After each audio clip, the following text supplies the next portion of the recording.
with me the development leads for TDE and Oracle Key Vault.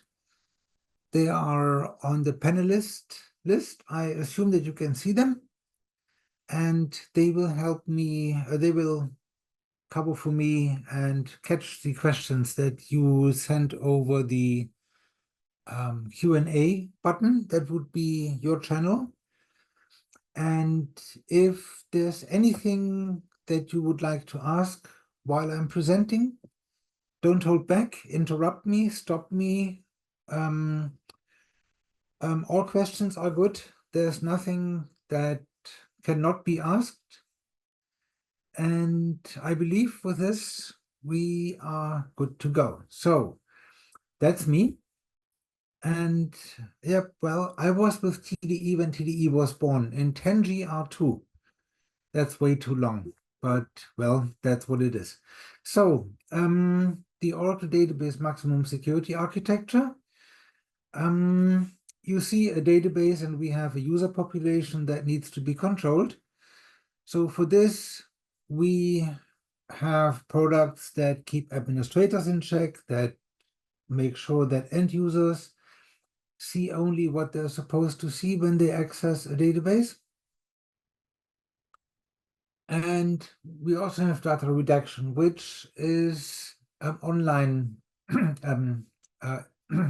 which is online masking of data as it is being sent to the application, to the user who was asking for that piece of information.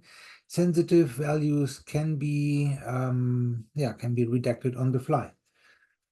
And if we continue, you will see transparent data encryption and Oracle Key Vault underneath the database. That means that we encrypt the data files, the table spaces. That is one layer below where we know what we encrypt, basically. So what we see is zeros and ones. And we don't know if that set of zeros and ones belongs to an e-business suite table or to a PeopleSoft index. We don't know. And that is why we can say that we don't certify anything to be able to run with TDE. You can put everything into the database, we will encrypt it, it doesn't matter what it is. And the encryption keys need to be kept safe, and the primary safekeeping device for your keys is Oracle Key Vault. And if we continue this, then we have data masking for your lower environments. We have the Audit Vault server, which is basically a data warehouse for your audit information. You can slice and dice it like what you do with any data warehouse, and you can filter and search and basically follow somebody as he traverses through your network.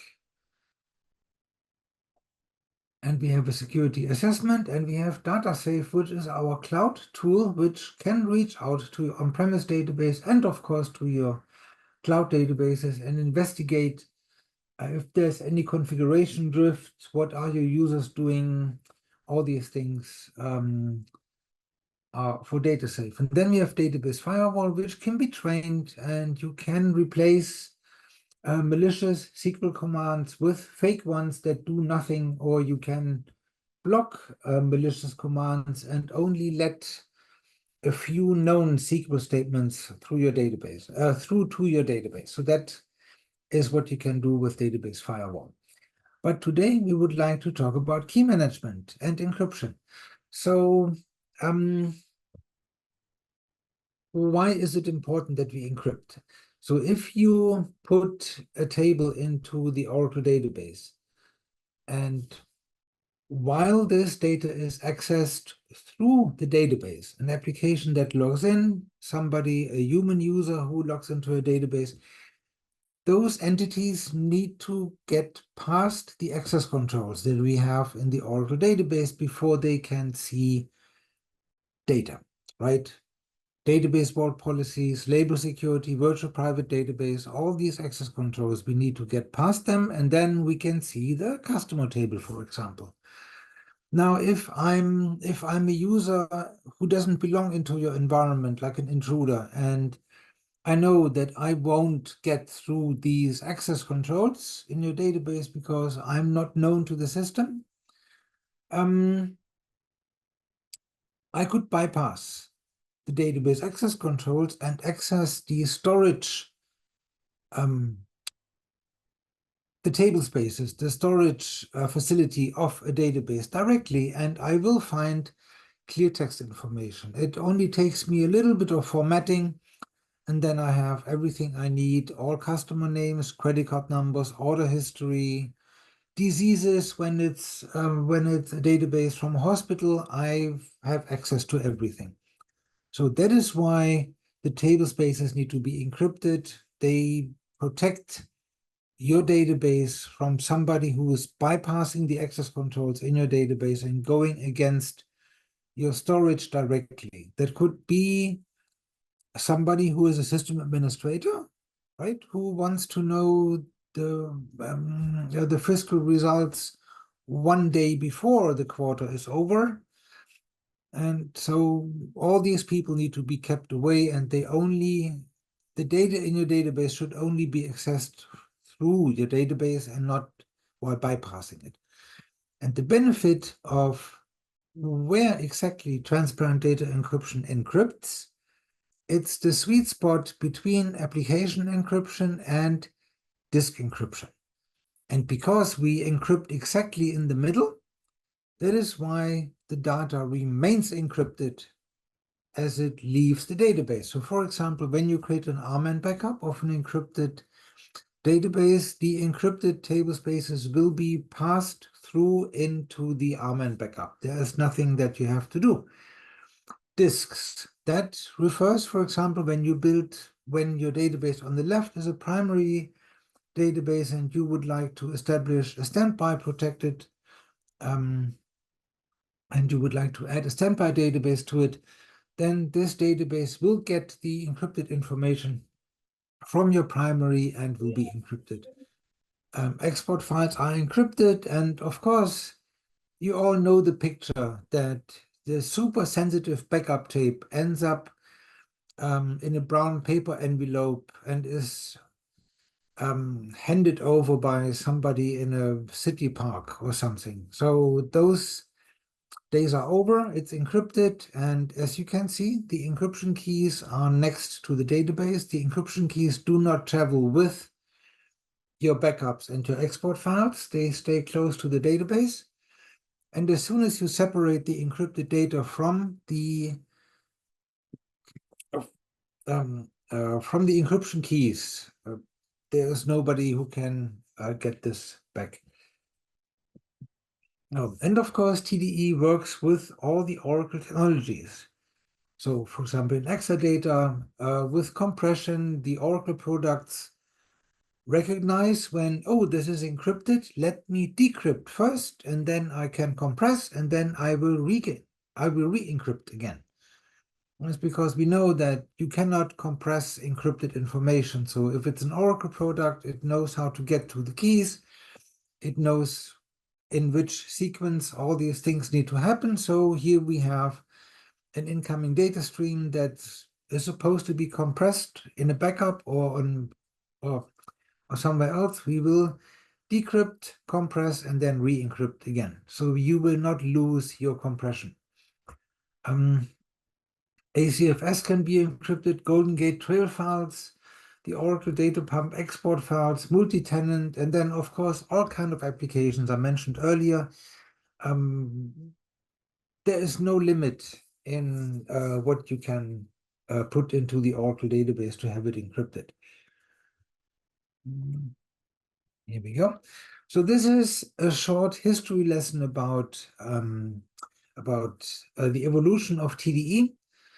Of course, the fact that around Oracle Database 12.2, cloud became a topic, right? Before that, nobody knew cloud was coming. Nobody knew what cloud was. And that helped us to make the implementation of TDE much easier than it was before. So in Oracle Database 12.2, we invented online tablespace encryption, where you can encrypt a tablespace without application downtime. But of course, everything that sounds as good as this needs to have a disadvantage, and the disadvantage is that you need more storage.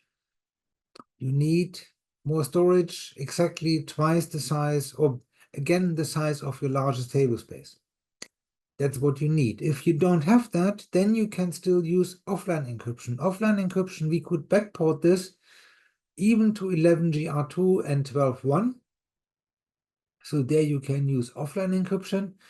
The primary use case here is you can offline encrypt a database that is not open. So a standby database is not open, for example.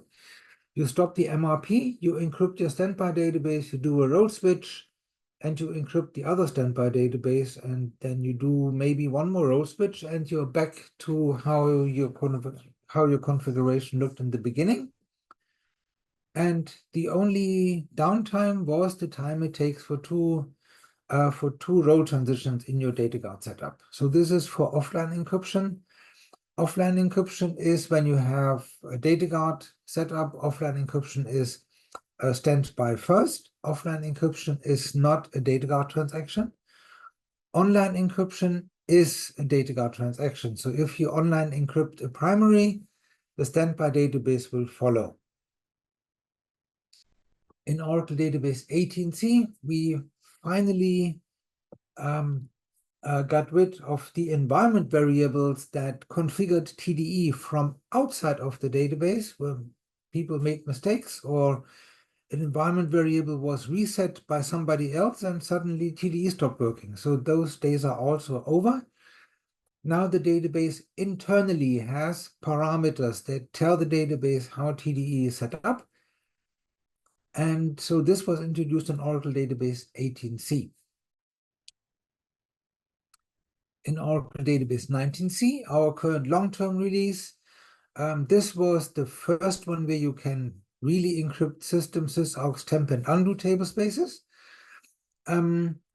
Starting from Oracle Database 1914, we made isolated PDBs available for everyone, everywhere. Everyone meaning you need to have an enterprise edition, and everywhere you cannot be in a database that is cloud controlled. So the OCI cloud tooling doesn't support isolated PDBs. And so that affects XRDB, clouded customer, autonomous database, clouded customer, XRDB dedicated, everything that's managed through OCI. Cannot handle isolated PDBs for the moment. In 1916, we introduced split TDE, which is important for those customers who do not have a TDE license. So if you don't have a TDE license, you cannot encrypt your on-premise database. But if you would like to move to Oracle Cloud, there is an encryption mandate. So if you build a standby database in OCI from your unencrypted primary database on-premise, your standby database in OCI can be encrypted. And you do not need to have a license for TDE, but also your on-premise primary database is not encrypted because you don't have a license. So this is not a freebie ticket for you to get TDE for your on-premise database. This is, you don't need a license and you don't need to encrypt in order to have an encrypted standby database. And even if you do a role switch, if the primary database runs on-premise, it's encrypted. The standby database on-premise is not encrypted. We will automatically decrypt before we write to your standby database, so there is no need for a TDE license for your on-premise database. And only recently, in Oracle Database 1919, we introduced the capability to rekey incoming cloned or relocated PDBs. So if you have, if you clone or relocate PDBs across containers, you may have an old container database, maybe 12.1 or 12.2, It's encrypted in AES-256, in AES-128, and your target container database is 19C. It's encrypted with AES-256. You can clone or relocate the PDB from the old container into the new one, and while it's traveling, it's re-encrypted. So by the time the incoming cloned or relocated PDB has landed in your target container, it will be encrypted in AES-256. In Oracle Database 21C, the unloved child that nobody wants, introduced database vault command rules to control administer key management commands. So in this case, we pushed the limits of separation of duties, right? We have an extra role, the syskm privilege in the database that was introduced in 12.2. And now you can say that that user with a syskm privilege can only come in from a certain IP address. That also means that your DBA, who is local on your database, can no longer execute administer key management commands. This is completely outsourced to somebody else. The database configuration assistant in 21C can create encrypted databases that can be a standalone, it can be a rack database, it can be primary standby. DBCA encrypts those databases, or they are created encrypted, so they're born encrypted. And we have a new location for Oracle's PKCS11 library. This is when you implement centralized key management for your TDE keys with Oracle Key Vault. There is a library that needs to be installed on your database machine that facilitates the communication of your database with OKV. And until Oracle Database 19C, when you replace this library is only loaded when the database starts, which means after it has started, we don't do anything. So when you upgrade the OKV client, you also get an upgraded library.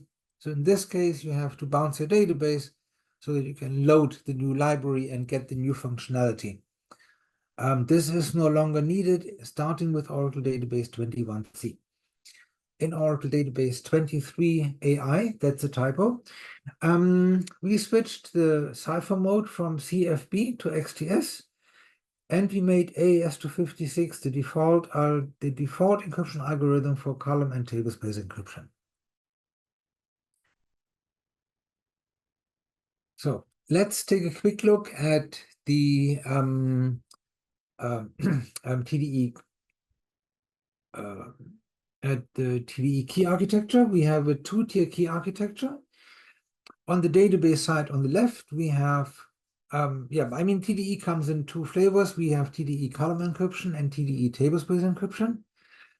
TDE column encryption is, almost nobody is using it. Most customers, I would say 99.8%, use TDE tablespace encryption, and for this we have a tablespace key. So each tablespace has a different key, and the tablespace keys, those are the encryption keys that encrypt your payload. Your tablespaces will be encrypted by the tablespace key. The tablespace key is stored in the header of the tablespace file itself, but it is encrypted with the master key, and the master key lives outside of your database, either in the Oracle Wallet, that's a password-protected container, or an Oracle Key Vault, or when you like to have a fully managed service, then you can use OCI Vault in the cloud and have those master keys managed in those devices. The master key is always AES-256.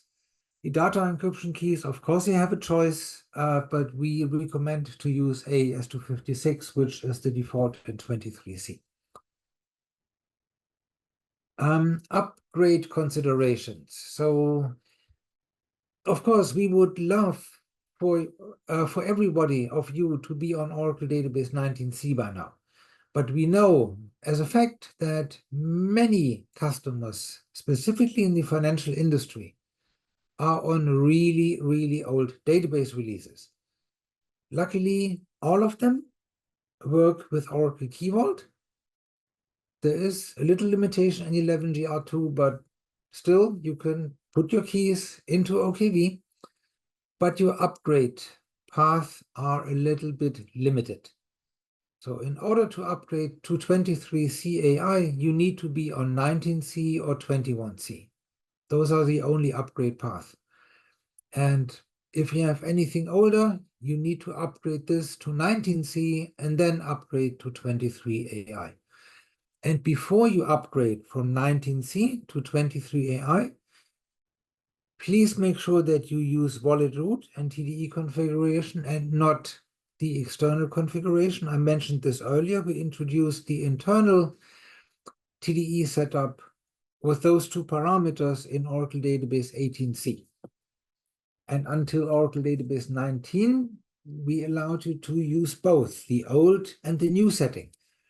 In Oracle Database 23 AI, we only allow to use the new settings, meaning if you try to upgrade, the pre-upgrade checks will fail, and you would have to change your TDE setup to the new parameters before you can upgrade this database. The same is true.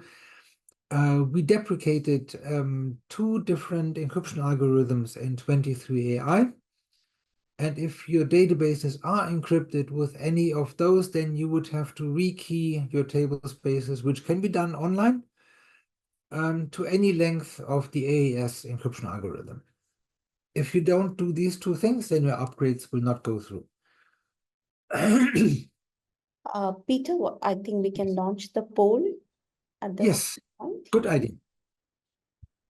Okay, so we have a poll where we want to get your inputs, what your current versions are with respect to your production Oracle databases, which are encrypted. So take a moment to use the poll. And while we do the polling, if there are any questions for Peter and team, please unmute yourself and you can ask what questions, like, whatever Peter has covered so far.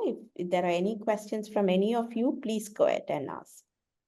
So majority of you are on 19C. There are few on 21, 2, 12, 12, 12, 2. Okay, that Okay, is. maybe should we end the poll, Peter? Sorry. Let's wait 10 more seconds. Okay. I don't expect any major changes, but Yes, we give an opportunity for everyone. Yes. yeah. Okay. All right, perfect. Thank you. And maybe we can share the results. Yes. Okay, so most of them are on 19C. Have you shared it, Peter? I think. Yes. There is a button that says share, and I pushed it. Okay.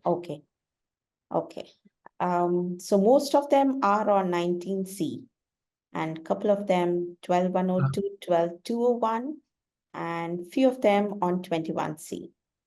Yep, very nice. Interesting observation. We Yeah. still have a few older databases. Nice. Yeah. Thank you All so right. much. So Yes, I believe there are no questions at this moment for Peter. Okay, so yes, so please don't hesitate to unmute yourself and ask if there is anything in between, or you can use the Q&A panel too. Thank you. Thanks, Peter. Go ahead. Yes. Okay, so those are the upgrade considerations. So, of course, when TDE was invented, our customers encrypted one or two sensitive databases. The questions of key management was rarely asked. Mostly the Oracle Wallet was fine. Now, fast forward 15, 20 years into today, you will know from your own experience, most likely, that you may have an internal security policies or mandates that everything needs to be encrypted. So suddenly, we not only encrypt one or two databases, we encrypt 10,000. And so in this case, you need to think about key management, because if you have 10,000 databases that are encrypted, I will promise you that you get a panic call once a day about a lost wallet password, a deleted wallet, something went wrong, and I will promise you, if you have so many encrypted databases, you will have one call every day. And those calls can be quite devastating, because depending on how bad it looks like, you can lose your database because you lost your encryption keys. So for this, at one point, you have to look at centralized key management. And Oracle Key Vault was purpose-built for the Oracle real estate, for the Oracle ecosystem. So Oracle Key Vault was built by people who came out of the database group. They know how the database works, and they know the tricks and the new features and the pluggable databases and RAC and DataGuard and all these things. And we built a key management system that plugs right into what you do with your Oracle database. If you have sharded databases and Golden Gate and DataGuard and RAC, you can put everything into your database, and everything is encrypted, and Oracle Key Vault will be there and fully supports you.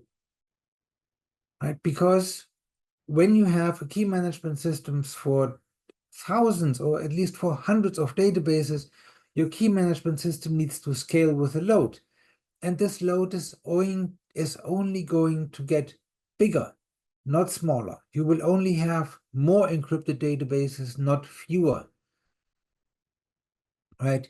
PCI 4 requires you to move the encryption keys off your encrypted servers. So if you are a bank and you have a wallet, then this is not exactly PCI compliant, and it depends on the PCI auditor if he waves you through or if he flags you for a violation.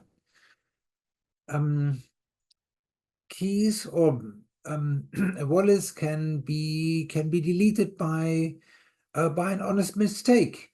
If I'm an attacker and I would like to encrypt your databases, I will walk through your network and will find a database that is, oh, it's already encrypted. Thank you. I have nothing to do, but let me steal the wallet and then ask you for ransom payments. Right? So this makes it easy to be trapped without an encryption key in an encrypted database. So you really want a key management system that can scale with your database, or that can scale with a load. You will never hear a database feature that, oh, you cannot use this feature when we use TDE.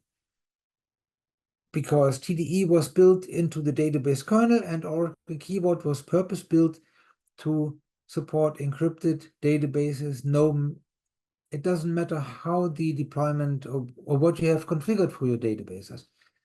We guarantee zero loss for keys. I will get to this in a moment. We scale to thousands of databases. Our biggest customer has 46,000 pluggable databases in an OKV cluster. And of course, you spend a lot of money into highly scalable and highly consolidated database platforms like Exadata, Clouded Customer, ExaDB Dedicated. Those are not cheap. And you pay the price because you get very high performance. And Oracle Key Vault doesn't interfere with those performance mandates that you have.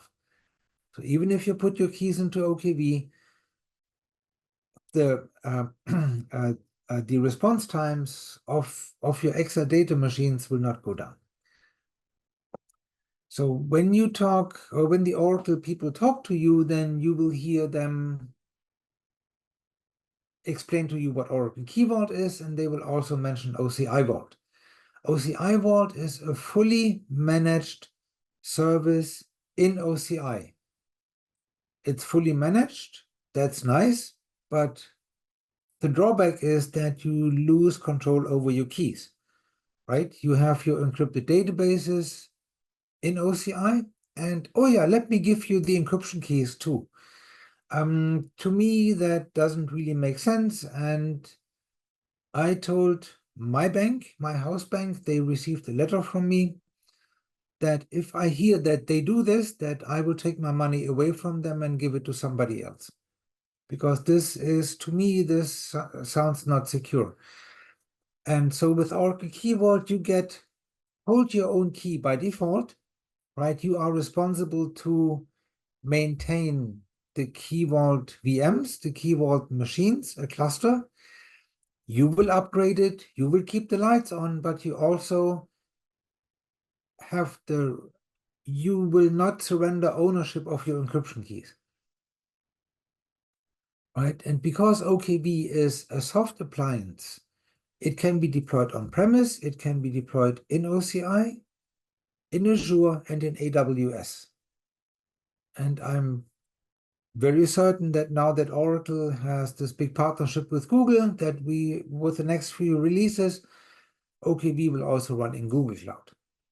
So we are much more flexible, and no matter where your databases go, we will be there and provide key management for your databases. So here is a typical deployment of Oracle Key Vault. Oracle Key Vault is normally deployed as a cluster with up to 16 nodes. Here we see only 4.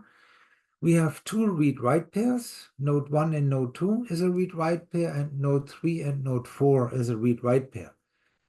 So those read-write pairs can be stretched across data centers, or you can build them locally in a data center. So we could also make node 1 and node 3 could be a read-write pair, and node 2 and node 4 could be a read-write pair. That's up to you, and that depends on how your databases are deployed, which kind of outage you like to protect yourself from. That dictates how you deploy your read-write pairs. But even read-write pairs talk to each other, so they are updated asynchronously. Right? The update within a read-write pair is synchronous. The update across read-write pairs is asynchronous. So that gives you, if you have only a 2-node cluster, that gives you continuous read availability, right? If you have 2 nodes and you take one down, the other node can no longer keep the promise of synchronizing, of replicating all new values to the other node. So it goes into read-only mode. The read-only mode will keep your databases running. It will serve keys, but you cannot onboard new databases. You cannot do rekey operations until the second node is done upgrading and rejoins the 2-node cluster. Both will become read-write nodes again, and everything is fine. If you have a 4-node cluster, let's say we take node 2 down for an upgrade, node 1 will become a read-write, will become a read-only node, but node 3 and node 4 are still a read-write pair and can help you with onboarding new databases and with rekey operations in your database. Your databases have a configuration file that is updated by the OKV cluster continuously every couple of minutes. And this configuration file will tell your database which OKV node is up, which is a read-write node, and which is a read-only node. So your databases know which node to talk to for the different needs. Right, here's another thing. Sorry, Yeah. there's one more poll on the OKV versions. Let me launch that. So you would see a query on your screen asking, like, if you are using OKV, what's the version that you have in your environment? Please take a moment to answer that query. And if any of you have questions while we do the poll, please unmute yourself and you can ask those queries. Or if you want to share any of your experience, please do so. Okay, so I think we have quite a stable answer, Peter, like Hi, Peter. Hi, Yes. Peter. Suraj. Okay. I have on-premise environment on 19C here. Okay. Yeah. So, okay. There is two node rack, um, primary side and the data guard at DR side. Okay, DR side, and Yeah. both are on-premise on-premises. So, do I need a spatial license for to use this vault feature, key Um, vault feature? yes, Oracle Keyboard is a separately licensed product.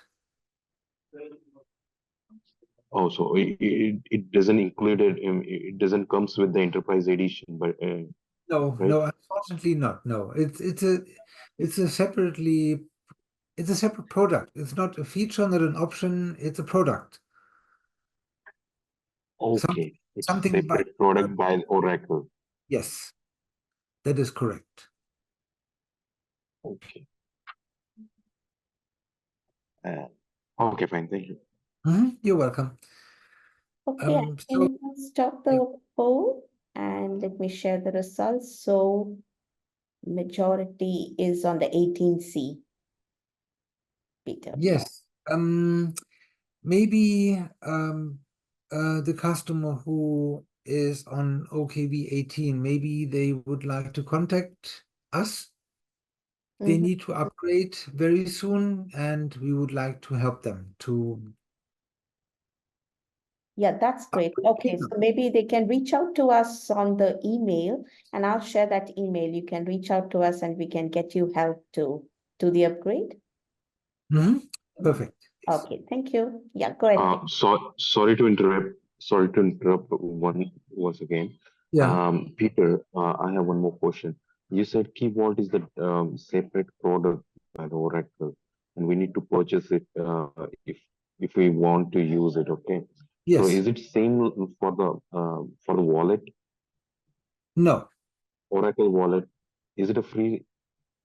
Yes, the Oracle Wallet is simply a password encrypted container that lives on your database server outside of the database. And this is the default container for your master keys. And that comes with your enterprise edition. So there is no additional license for the wallet. You have to license TDE, of course, but the wallet itself is no extra cost. Okay. So Oracle wallet is comes with the enterprise edition.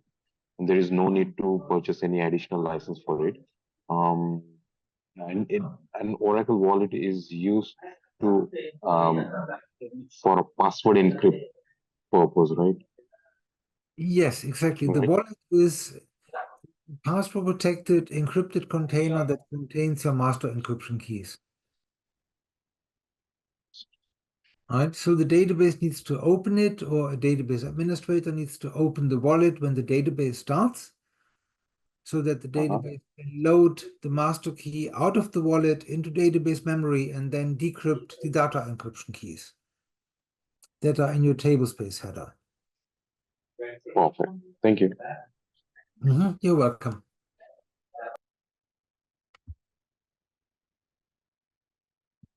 Okay. Next slide. Okay, so here I would like to show you something that only Oracle Key Vault can do. When you use Golden Gate to replicate from something to something different, you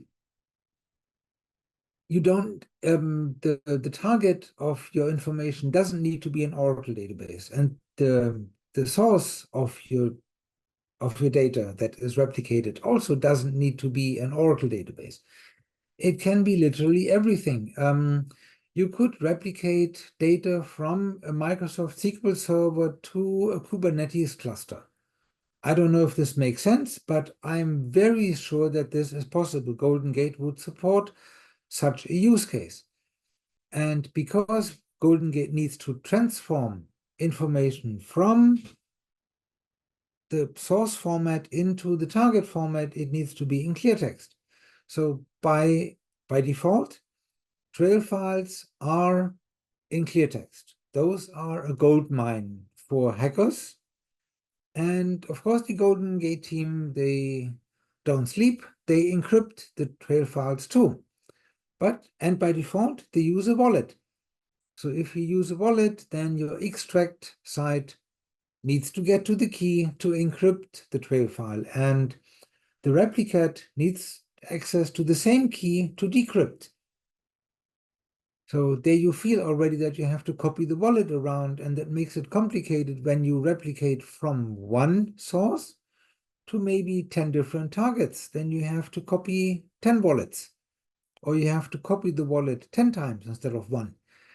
So if you put your encryption keys into OKV, this wallet copy stuff goes away, and you have your keys managed in Oracle Key Vault.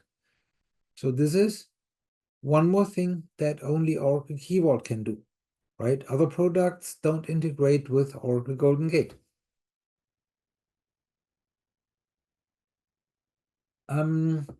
If in OKV 21 we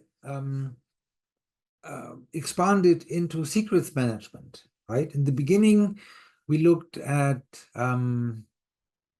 maintenance scripts that run every night, every weekend on your database machines to rebuild indexes, rebuild materialized views, do RMAN backups, whatever those maintenance scripts are doing.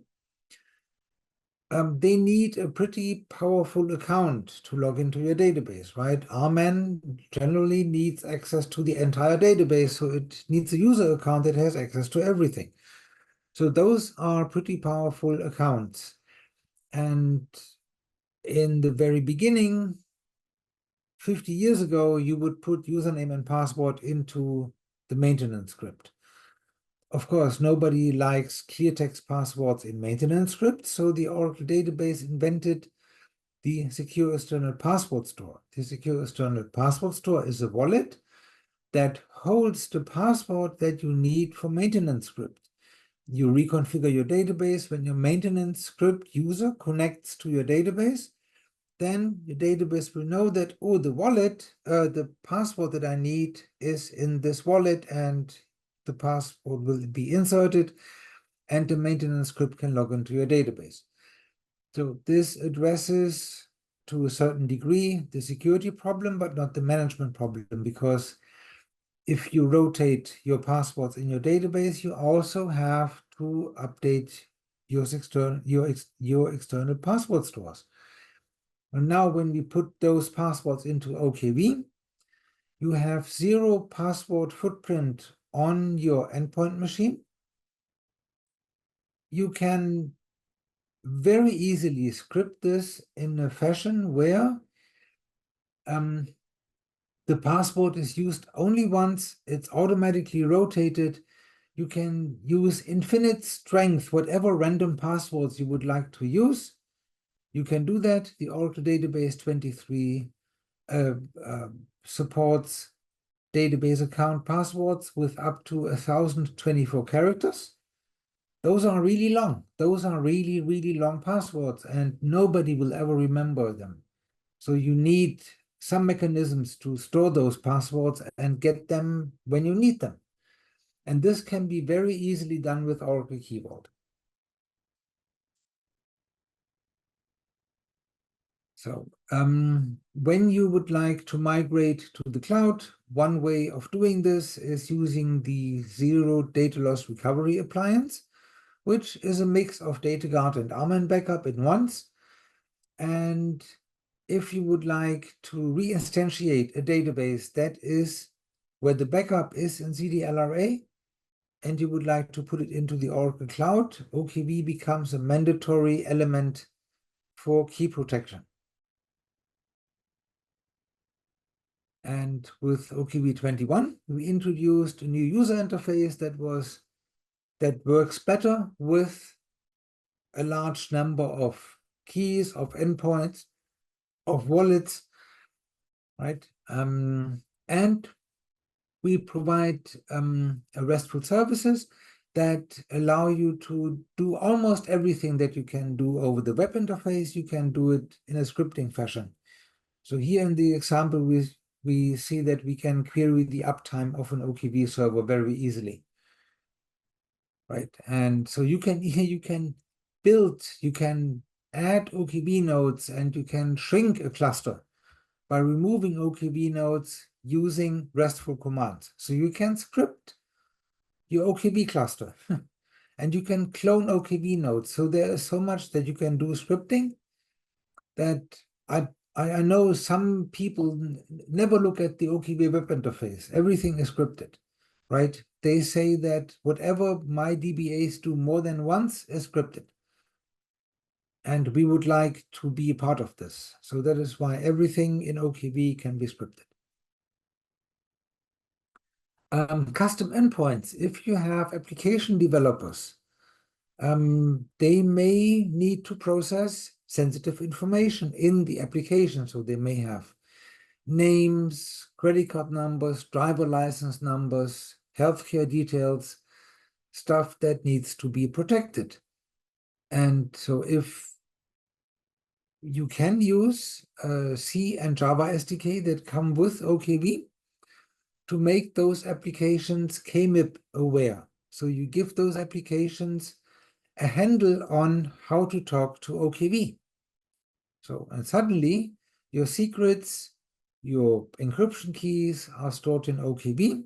Your application developers have one very big thing less to worry about, and the application developers will be more productive because they don't have to worry about security so much. They just call OKV when they need a key. They don't have to do key management themselves, right? This is much easier. And if you use the DBMS crypto package from the Oracle database that was invented 15 years ago, DBMS crypto has a documented weakness, and this is it doesn't come with built-in key management. Now, Oracle Keyboard provides key management for DBMS crypto.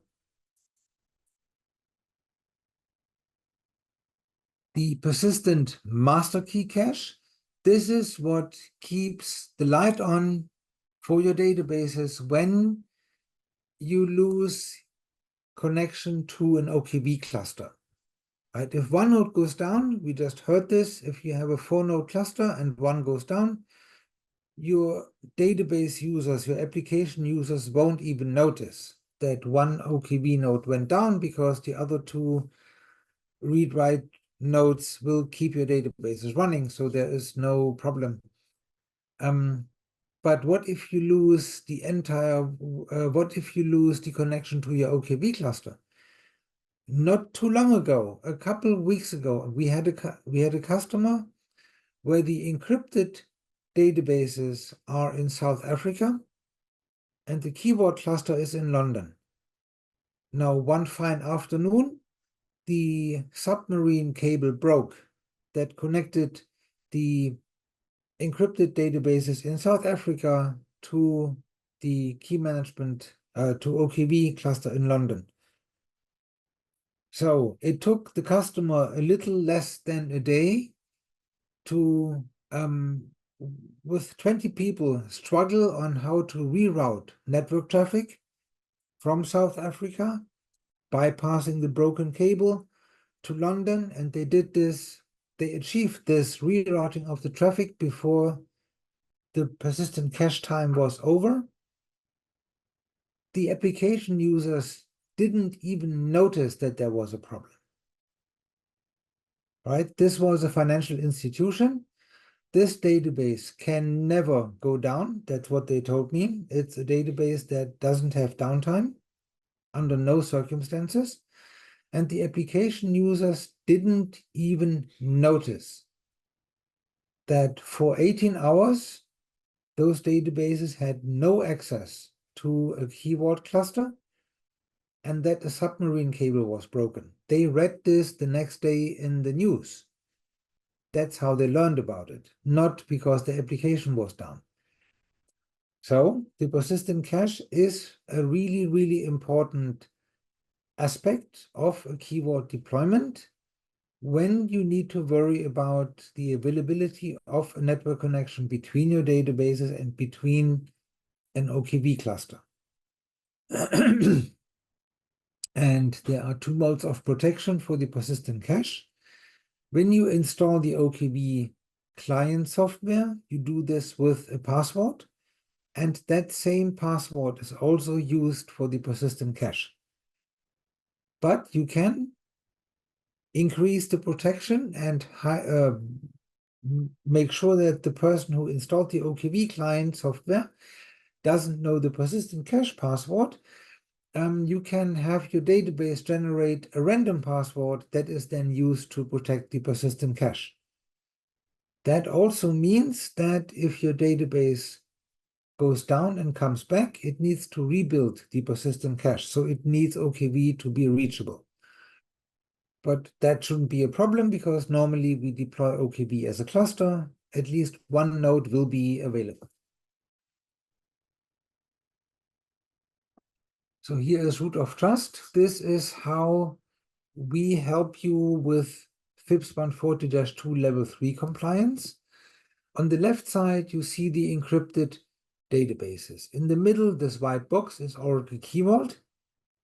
Oracle Key Vault uses transparent data encryption internally, right? We encrypt all the encryption keys that we store in OKV are kept in an encrypted tablespace.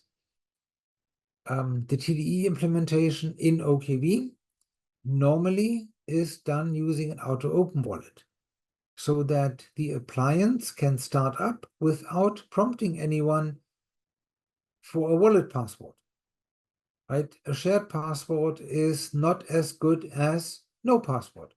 So here we have no password and the internal database of OKV will start. Now, if you introduce root of trust, we delete the auto-open wallet and change to a password-protected wallet. That password lives in an encrypted file on the hard disk in OKV, and it is encrypted with a symmetric key that lives in the HSM. Well, now, when OKV would like to start up, we need to send the encrypted wallet password to the HSM, get it decrypted, and then we open the wallet. The database can come up, and afterwards we delete this password file. Right? The decrypted password file will be deleted. So while OKV is running, we do not need a connection to the HSM, but still we alert you. When the connection to the HSM goes away, it doesn't interrupt OKV, but we will alert you. We will let you know that, oh, we lost connection to the HSM. You better don't shut down OKV because it will not come up. So this, the benefit of having root of trust is that at first your top level key is stored in an HSM, right? It cannot leave the HSM. It's FIPS 140-2 level 3 certified. This key cannot leave the HSM under any circumstances.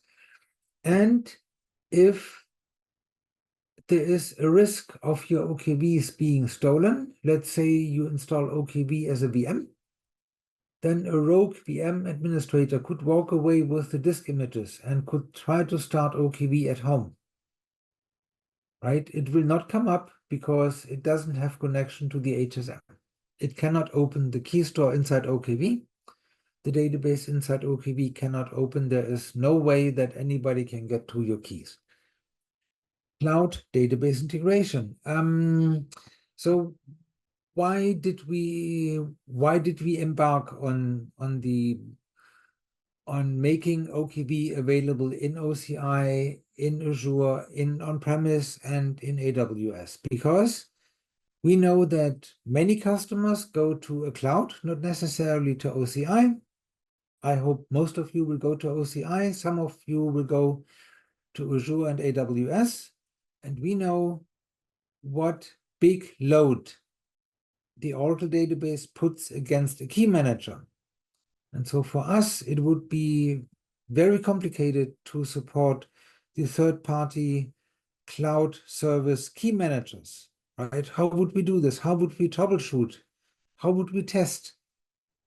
Right? We don't have access to those devices more than you do as a customer. And so we thought, well, instead of wasting our time trying to get the cloud-based HSM to work, we just allow our customers to deploy OKV wherever their databases are, right? We give you hold your own key, we give you bring your own key. You are responsible to keep the OKV cluster alive, but you also have the benefit of being in constant control of your encryption keys. Right? OKV allows you to suspend endpoints when your cloud provider is being hacked, and you know that somebody may get access to your database. You can push the suspend button, and OKV will stop handing encryption keys to this database. So the database is locked down. It's unusable, but also your intruder can't get to anything. So those are the things that you get when you have hold your own key. If you give your encryption keys to your cloud provider, there's nothing you can do. When the cloud provider gets hacked, there's nothing you can do. You cannot disable encryption in your database because the key is not under your control. So in October 2020, we introduced the integration of an OKV cluster into the control plane of the Autonomous Database Cloud Customer. In February 2022, we tested and documented the manual integration of XRDB Cloud Customer, and last summer we released phase 1 of the control plane integration of OKV into XRDB Cloud Customer. And for XRDB dedicated and XRDB dedicated at Azure, we have a MOS node out that tells you how to manually onboard those databases into OKV. Right? In this case, your OKV cluster for XRDB dedicated, your OKV cluster would run in OCI. For XRDB dedicated at Azure, your OKV cluster should most likely run in Azure. So wherever your databases are, OKV is there. And this is how it looks like. So on the left side, you register an on-prem OKV cluster. It doesn't need to be on-prem. It can also be an OCI. It doesn't matter. We just need the IP addresses. So you give the IP addresses of an OKV cluster and the username of username and password of an account in OKV, and you name your key store, OKV key store, your IP addresses and username and password. And this is what you use to register this key store in OCI. So your OCI tenancy knows that you have an OKV cluster.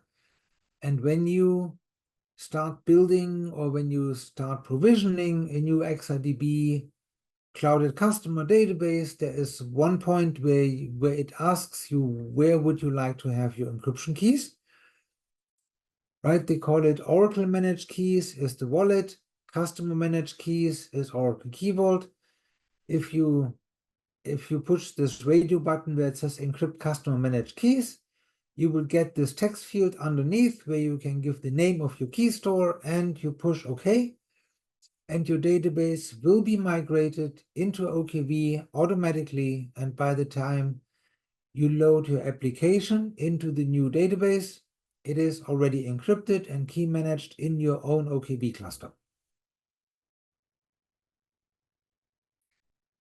So this is how it looks like. You can deploy OKV on-premise in OCI from the Oracle Cloud Marketplace. But of course, if you would like to deploy OKV in a different cloud, there is a different deployment mechanism that is not as smooth as the cloud marketplace, but still we made it really easy for you. to get your OKV nodes into third-party clouds. And then you can build an OKV cluster across all clouds, across on-premise. You have your keys everywhere. Nothing will get lost. All your databases will continue to function no matter what happens. So this is the benefit of OKV for your encrypted databases. Now, the new, are there any questions for TDE key management? Yes, I see Anupa has raised a hand. Go ahead, Anupa. Let me allow you to talk. Yes, go ahead, and if you have any queries, you can talk. Or if anyone has any questions, please do unmute and take this opportunity to ask the queries. We have Peter, we have all the dev leads. They are literally the people who, they work on the product and, get the best of what you are seeing. So yes, use this opportunity to ask any queries. As Peter said, no queries are bad. Everything is good. So please take this. Yes. One of my teachers told me there are no stupid questions, there are only stupid answers. Yes. Or if any of you want to share your experience and if you have encountered any issues or something and you would like to get the expert guidance, please do unmute and talk to that. Peter, one question I have related to persistent cache. Let's Yeah. say if OKV is not reachable for any reason due to network issues, Yeah. but OKV server is available via different ways. Okay, we can log into OKV server, right? Is it possible that I can download wallet from the OKV and use it as a persistent cache? Okay, since there is no connection between the DB and OKV. Would that be possible? Yes, you can. If your OKV cluster is still alive and it's just only network that has failed, then you can find a different path to your OKV and you can download the wallet. Yes, and but so your databases will keep running with a downloaded wallet, but it's more like they're running on crouches, so it's not fully supported to run your databases with keys that are downloaded from OKV because your database is still configured to talk to OKV, right? Before your databases really work with the wallet, you need to reverse migrate out of OKV back to your wallet. Right? Yeah. Now that you don't have a network, reverse migration is complicated. So what you can do is you can download the wallet, but it's not supported, it's not really stable, and you shouldn't do that for a long time. So you should either go back into OKV or reverse migrate as soon as you can. Yeah. And get into a supported situation again. Correct. Yeah. Yeah, sure. I mean, just for the momentary purpose, my question was, okay, if we can use that downloaded wallet as a persistent cache, okay, if that is possible, that was my question. If that is not possible, then yeah, as you mentioned, we can always modify the configuration to use it as file-based and use this wallet as file-based. Yes. That will be allowed. Yeah, but you need to reverse migrate your database, right? That's important. Correct. Yeah. If at all we have to do everything in a proper way, that is needed. Otherwise, we have other ways to work around that. Yep. Okay. Thanks, Subha, for that question. And Peter, like one of the questions that we received from the in-person SIG events in Feb, from a couple of them were around the performance. I don't know if you have any slides on that, Peter, but if you just would like to touch base on the performance aspect and what they should be considering with respect to configuring it in the right way, maybe you can provide those inputs. Yeah, so since OKB doesn't participate in crypto work in your database, there is no performance there's no performance penalty for putting your keys into OKV. I believe the question comes from encryption itself, right? How big is the performance impact of encryption? So there's one, I can give you one little anecdote from the early days of TDE. When a customer encrypted a couple table spaces, and then they called me and they accused me, or they asked me, hey, do you really encrypt? Because my database is faster now that I implemented TDE. So the only thing that we could think of why the database was faster is that they rebuilt the indexes while they encrypted. So that is maybe why the database was faster, but it is built into the database kernel, right? Short ways, shortcuts between certain components in the Oracle database kernel that need to exchange encrypted or decrypted information. The code path has been optimized over the past 20 years, right? So this is really, really fast. And if you use CPUs in your servers that have hardware crypto built in, which is standard today, right? 15 years ago, you need to pay extra to get CPUs with hardware crypto. Today, you need to search for old machines that don't have hardware crypto. Every CPU that you buy today has hardware crypto built in, and Oracle TDE from day one automatically outsources crypto work directly to the CPUs if we find that the CPUs can do hardware crypto. So there is a performance impact, but it's really, really small. Your end users, which I think are the most important persons of this question, right? Because there are jobs that are paid by the number of records that they process over time. And if something goes slower, those people take home less money. So they are really sensitive if something runs slowly. And since with TDE, the end users work against a decrypted, a clear text copy in database memory. So that there is no difference for an end user that comes through the database in terms of what they are working against, right? It's only that the data set that this person is working with needs to be decrypted when you read it, and we need to encrypt when we write it back into the database. Writing back to the database happens asynchronously. So in other words, whenever the database has time to write, it will write this record back. Not necessarily when the employee hits the save button, maybe 5 minutes later. So it will be out of the control. It will not interfere with the sensation of performance for the end users. Thanks, Peter, for that thoughts. Yes.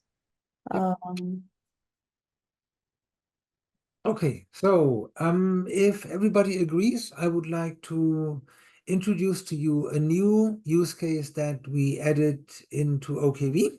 Of course, we don't raise the price. We would like you to get more for your investment. So we looked at SSH key management, and what we found is that today, where customers have compute nodes in any cloud, or they have remote servers that somebody needs to access to, then we need, in this case, let's say the person on the left is John. John needs to log into 3 different servers. We need to copy John's public key to 3 machines. How do we do this? Either John can copy the public key to the remote server. For that, he needs to know the password. That defeats the purpose. He's not supposed to know the password of the remote machine, or he is not supposed to remember it. So the other way is he can contact the system administrator on the right and ask him really friendly, if he could maybe put the public key into the authorized keys file on the remote server so that John can access with the private key the remote machine. If there's only one John on the left side and 3 administrators on the right, this is acceptable. If you have 100 administrators on the left and 1,000 remote servers on the right, then you can see where this is going, right? If you look at the lady on top on the left side, she has a blue key. She can only access 1 machine. User John with the green key can access 3 machines, and the lady at the bottom with the brown key can only access 2 machines. So you can also see that this can only end in chaos, right? If somebody leaves, the public keys are not removed. If somebody changes a role, this is not reflected in how the authorized keys file. So this is very error prone. And what happens with the private key on the left? A private key is tied to the user's identity. If the private key is stolen and somebody does something malicious with the private key, the evidence points back to the original owner. So the original owner will be prompted by FBI and police, and why did you do this? And then she'll break out in tears. I didn't do anything. Somebody stole my private key, and nobody will believe her. So this is also a very ugly situation. You don't want to be in that situation. So you see that this is all very messy. It's not clean and not orderly. So when you bring OKV into the picture, this looks much nicer. So what we do is we can generate key pairs in OKV. But I think that I would like to start with an earlier example. So let me get here. So here we have John on the left logging into Phoenix on the right. In order to do this, John's public key is in the authorized keys file on the right. So what we do is we install the OKV endpoint software on the remote machine, and we make a few changes to the SSH daemon. Then we generate an SSH server wallet. SSH server wallet are a special kind of wallet in OKV that can only store public keys. So then we upload John's public key to OKV, and we remove the authorized keys file. And without any downtime, John can continue to connect to Phoenix, even though his public key is no longer present in the remote machine. John can access Phoenix. And with the same command, nothing has changed, right? It's the SSH daemon on the remote machine which knows how to get to John's public key. And now if we remove the public key from the server wallet, John no longer has access. So this is how we implement remote server access control. Right? If we bring the key back, then John has access to Phoenix. Without the key, if we move the key to another wallet, if we interrupt the connection to the endpoint between the endpoint and the wallet in OKV, Phoenix doesn't have access and cannot log into the machine. So here we see, because everything is centralized, we can report on it. We can generate reports. You cannot run reports in an uncontrolled environment, right? Because you would have to interview people and God knows what they tell you. So this, if you have everything centralized, then you can run your reports and you can see exactly who attempted to access a server and with which key, and did he succeed or not. So now we come to the second part. Now we come to SSH user key management. We talked about remote server access control in the first part. Now we remove the private key, which is so dangerous, from John's workstation. So here's how we do this. We generate an SSH key pair in OKV. And as you can see on the screenshot, this key is not extractable. The private key cannot leave the cluster boundary. When you try an OKV to download, it will fail, right? The private key cannot leave OKV's cluster boundary, which means that we need software to somehow talk to that private key. And the PKCS11 library has been extended to talk to OKV and exchange information about a public key and talk to a private key. So this is all done. Now we need, we can download. This is the first, there are multiple ways of do this.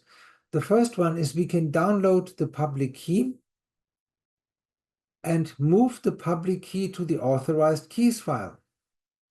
And then by addressing OKV's PKCS11 library, we will be allowed to log in with a non-extractable private key. Right, but we have to change the SSH command. So now if we don't want to do this, then what we can do, where do we go?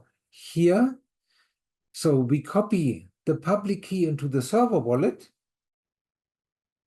Right, you know this from before. If the user's public key is in the server wallet, we can access. Right, so we copy the public key from the client wallet into the SSH server wallet, and now John can access the remote machine without a changed command. So this is how we clean up SSH. The SSH endpoint, there is one endpoint on every remote server. The endpoint can talk to different SSH server wallets. Let's say on Phoenix you have grid infrastructure and an Oracle database running. So you have two administrators. One logs in as grid, the other logs in as Oracle. You have two SSH server wallet, one for each user, one for grid, one for Oracle.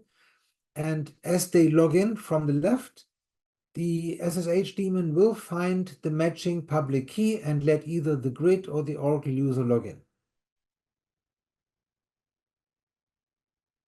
Right? So this is much, and of course, again, you can run your reports and see what's going on in your enterprise. So if you would like to learn more about Oracle Key Vault, we have a live lab for Key Vault where you can try out the TDE use case. You can try out the secrets management and the SSH remote server access control and private key governance, both aspects of it. And all the PMs wrote a book, the Database Security, a Technical Primer. There is the link for it. And for the Ask Tom sessions, there is a link in the middle, where I think we do this monthly, where we also invite our customers to listen to us talking about the newest invention out of the DBSec land. So, any questions? Any questions for Peter and team? Please unmute yourself and you can talk. You can share your experience as well. And if you have any SRs or issues that you would want us to look at it, you can bring it to our attention in this forum as well.